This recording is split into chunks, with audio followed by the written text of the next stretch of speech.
40 km uit die Kaap, reguit met die Weskuspad op, draai jy af na 'n dorp wat nie juis bekend staan as 'n toerisme trekpleister nie.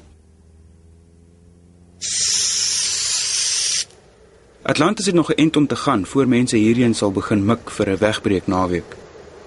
Maar hou so 'n paar kilometer verby die uitgebreide industriële dorp in die rigting van Darling en jy kom af op een van Suid-Afrika se mees historiese kerkdorpies. Met my besoek daar raak ek vroegdag aan die praat met Steven Prins, een van die taxibase. 147 taxis, 148 taxis.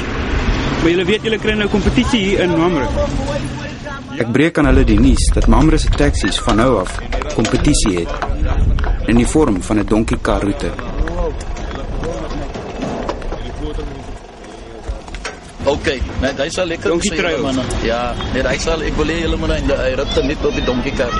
Mamre het 'n Jekyll en Hyde-agtigheid aan hom. Die windmakerigheid kontrasteer met die vrome. Wat?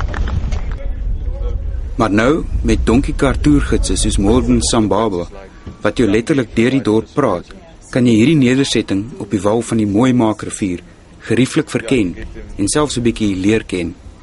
I love you. I love you. Dit was 'n pragtige ding gewees om te sien, die donkies. En vandag is dit net nog net motorkarre en wat jy weet. So dis goed om weer 'n bietjie ander verkeer op die pad. Ja, en so donkies is 'n pragtig iets. Wabok! Nee. Dis 'n kragtoer van kerkgeskiedenis met 'n kerkgebou ouer as die een op Genadendal. Dit was immers die vestiging van 'n Morawiese sendingstasie hier in 1808 wat die dorp sy karakter, asook sy Bybelse naam, gegee het.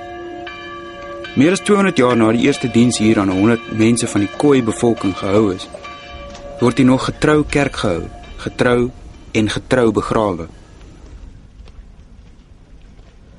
Die werf het eintlik elke dag lewe, want die organisasie lewe gaan elke dag aan op die werf. Die kleuterskool is 'n huisves op die werf. Hy resorteer ook onder die kerkraad, né? En dan het ons nou maandags aan is daar organisasie wat bymekaar kom. Donderdags aan is die kerkkoor, dinsdags aan is die basseinkoor, vrydags aan is die jeugvereniging, jy kry die erfeniskomitee, jy kry die saalkomitee, jy kry die weldadigheidssusters wat eerste. Weet net een ding, die naglewe op die dorp is beperk, hoewel geesdriftig. So dis beslis meer van 'n daguitstap hierdie.